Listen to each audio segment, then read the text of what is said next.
Assalamualaikum warahmatullahi wabarakatuh.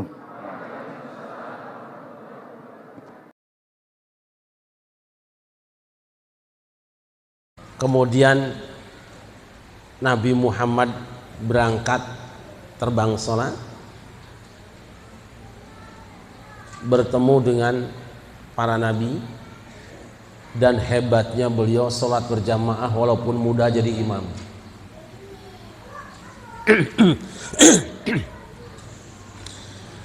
Assalatu wassalamu alaik ya imam al-mujahidin, ya Rasulullah,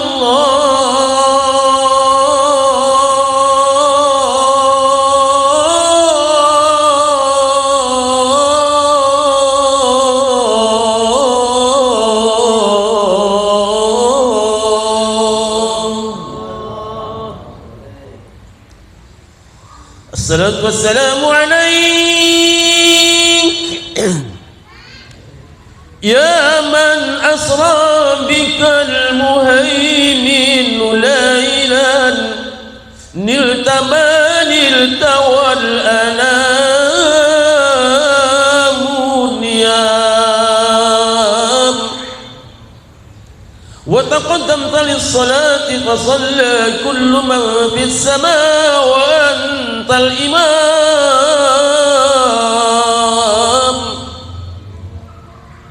sallallahu alaihi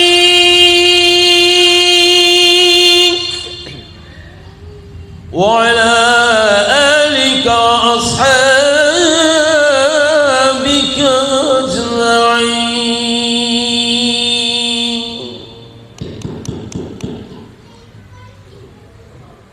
Nggak ada ya sini ya. Suara apa? Mulut beduk.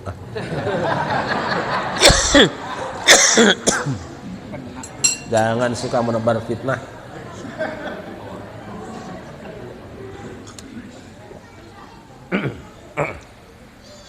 Wa taqaddamta lis-salati fa shalla kullu man fis sama wa antal imam.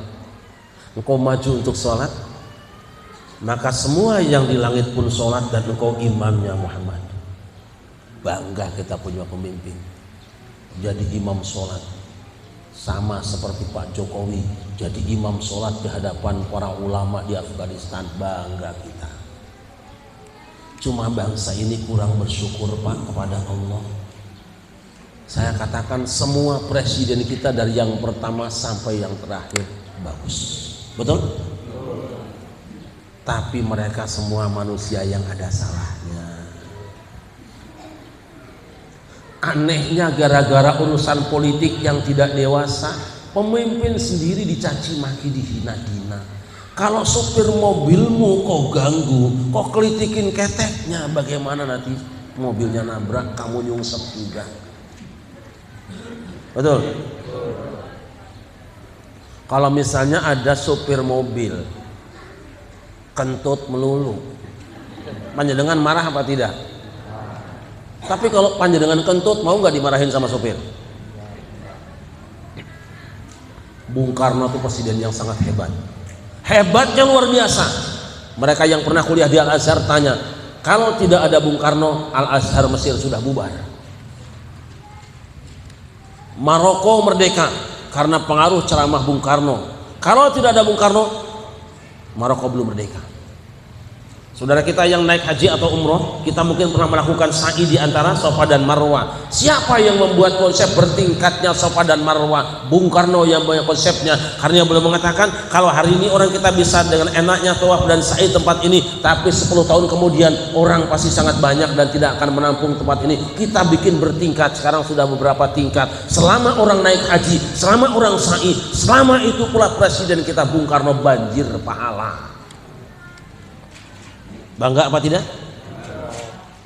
Tapi Bung Karno manusia seperti kita, ada salahnya. Gimana cara kita?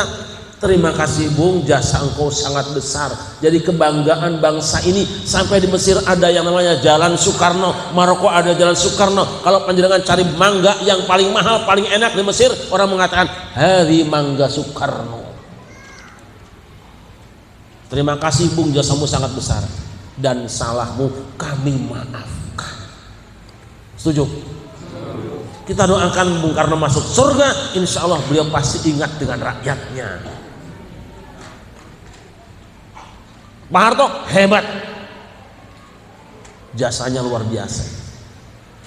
Siapa sih yang mengantarkan orang-orang Jawa berada di Medan, berada di Lampung, berada di Palembang, sampai di Kalimantan yang sekarang akan jadi ibu kota itu? Siapa yang punya program? Itu Pak Harto dengan transmigrasinya.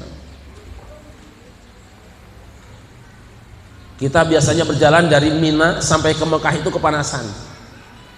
Begitu Pak Harto datang, Raja, bisakah ini gunung batu ini kita buka, kita buat terowongan sehingga orang bisa berjalan kaki dari Mina sampai ke Mekah? Dibikin terowongan. Ide bikin terowongan tuh Pak Harto. Sekarang orang menikmati ibadah, dari Mekah ke Arafah bisa jalan kaki, dari Mina ke Mekah bisa jalan kaki. Selama orang menggunakan terowongan itu, Pak Harto banjir pahala. Jangan digoblok-goblokin. Salahnya pasti ada. Bener kata Gus Dur, Pak Harto itu besar jasanya, besar juga dosanya. Jasanya kita terima kasih, dosanya kita maafkan. Setuju? Pak Habibie besar jasanya. Orang angkat topi karena ada Pak Habibie. Ya memang orangnya kecil, tapi kan jasanya besar. Daripada kalian badannya besar tapi itunya kecil, apa jasanya kecil? Jasanya kecil maksudnya kok pikirannya kotor aja.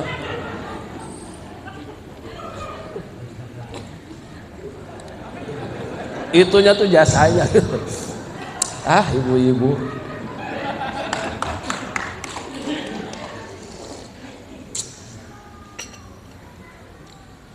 Saya kenal Pak Habibie,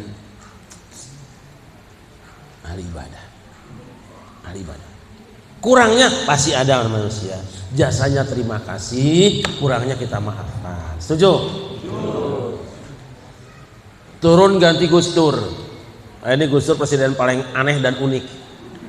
Tapi beliau diakui presiden paling hebat di dunia. Tidak ada satu presiden Timur Tengah pun, raja Timur Tengah pun yang berani dengan Gus Dur. Kenapa? Alimnya mengalahkan semua.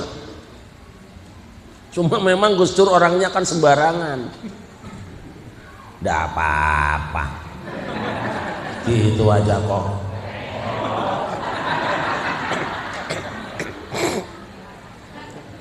Gus Dur itu tetap bagus walaupun tidur.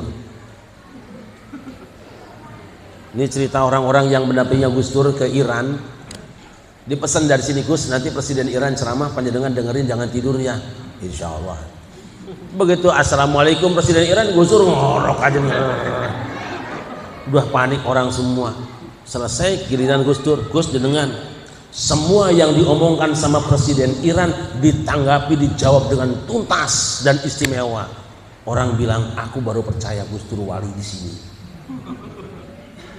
Saya ini lama kenal beliau. Bahkan penyakit saya flu sembuh itu karena mimpi ketemu dengan ibu beliau. Karena saya dulu petugas dakwah di penjara yang ditugaskan oleh ibu beliau. Tadi saya praktekkan di sini. Saya punya flu puluhan tahun lamanya nggak sembuh-sembuh. Padahal saya ngajar di rumah sakit sudah 30 tahun sampai hari ini. Waktu itu sudah baru 10 tahun lebih kurang. Saya minta sama dokter tolong bantu sembuhkan flu saya, sebab malu kalau ceramah bengek terus. Ada yang bilang polip, sinusitis. Aku bilang aku tidak perlu banyak, cakap lah kolah. Awak yang penting sehat lah. Tidak bisa sembuh. Sampai akhirnya ibunya Gus Dur meninggal. 7 harinya saya berangkat ke Jombang. Malamnya mimpi di kediaman Gus Mujib Hashim di Kelapa 10. Kata Bu Wahid, beliau duduk di kursi. Syarif, kamu sakit ya? Iya Bu. Kamu pijit sendiri ininya coba. Bangun, saya pijit, sembuh sampai hari ini. Silahkan, itu tadi saya praktekkan itu. Pakai. Nah, kembali ke Gus Dur. Gus Dur ditanyakan sama wartawan, Gus, bagaimana pendapat panjenengan, pandangan panjenengan tentang goyang ngebor Inul? Kenal Inul kan? Kenal kan? Iya. Kata Gus Dur, "Nggak apa-apa. Gitu aja kok." Kok gitu, Gus? Saya nggak ngeliat kok. Itu bener apa salah? Bener apa salah? Yang salah siapa? Yang nanya udah tahu lo ke gua kagak ngeliat, lu tanya. Tapi semua orang yang terlibat menjatuhkan Gus Dur kena tulahnya Gus Dur. Nanti sejarah akan mencatat semua bergelimpangan. Dan hebatnya Gus Dur, ketika akan diturunkan, ada kabar mau diturunkan, Banser dan pasukan berani mati tidak kurang 30.000 kumpul di Jakarta dekat rumah saya. Sowan Gus Dur pimpinannya, Gus, kami nunggu perintah. Coba itu. Kalau hari itu Gus Dur bilang, masing-masing kamu cari bensin 1 liter, bakar gedung DPR, nggak usah 1 hari. Tapi apa kata Gus Dur? Siapa yang nyuruh kalian ke Jakarta? Ya panjenengan kan mau diturunkan besok, nggak apa-apa, pulanglah. Nangis saya. Kalau beliau bilang serbu, nggak usah sehari. 30.000 Banser dan pasukan berani mati, masing-masing 1 liter, bukan cuma gedung DPR-nya yang kebakar, Jakartanya menyala. Dihina-dina, dicaci maki, digoblok-goblokin, orang tidak tahu apa yang dia kerjakan. Gus Dur siap dicaci walaupun tidak populer. Tapi buahnya hari ini, apa kata Gus Dur? Silahkan aku dihina, silahkan aku dicaci, silahkan aku dibully. Tapi yang penting bagiku, kalau aku pergi, Indonesia tetap utuh seperti ini.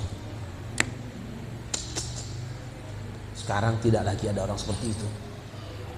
Tidak ada lagi. Beliau dikuburkan, seminggu kembangnya habis, tanahnya dikuruk orang. Karena berkah. Karena takut dirusak orang, akhirnya dibikin pagar sekedar besi biasa saja. Mana ada seorang presiden kuburannya seperti kuburan awam, cuma besi kecil. Tapi sampai detik ini tidak pernah 1 jam pun kuburannya kosong dari orang berziarah.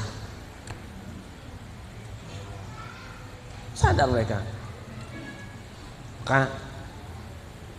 Baik, Gus Dur turun, kemudian diganti oleh Megawati. Jasanya banyak, kurangnya ada. Namanya juga manusia. Gus Dur dan Megawati banyak jasanya, banyak salahnya. Ayo kita terima kasih, doakan atas jasa-jasanya, maafkan kesalahannya. Setuju? Selesai Megawati datang, SBY lah. Hebat. Tentara tapi tidak seperti tentara, santun. Jasanya banyak, kurangnya ada enggak? Kita terima kasih jasa-jasanya, maafkan salah kurangnya. Datanglah hari ini Joko Widodo. Masya Allah, Masya Allah. Dihina, dicaci maki, dibilang PKI, dibilang setan, togut, anjing, babi. Gelar apa yang tidak dia terima hari ini? Hinaan apa yang tidak dia terima hari ini? Dendam apa tidak? Kalau misalnya korek kita dibilang PKI, kok marah enggak? Hah? Dia pegang pistol, lalu ada orang bilang tuh PKI, kamu apakan dia? Tembak. Tidak dengan Jokowi. Saya keliling dari ujung Sumatera sampai Papua, hampir semua pembangunan selesai. Kok tega-teganya orang menghina presiden sendiri? Ya karena saya akan pilihnya Prabowo. Jangan begitu. Bagi saya kalau Prabowo menang, dia tetap presiden saya. dan akan saya lupakan pilihan yang berbeda. Menang Jokowi, dia presiden saya lupakan pilihan saya. Itulah konsep Nahdlatul Ulama dan itu konsep sahabat-sahabat Rasulullah sallallahu alaihi wasallam.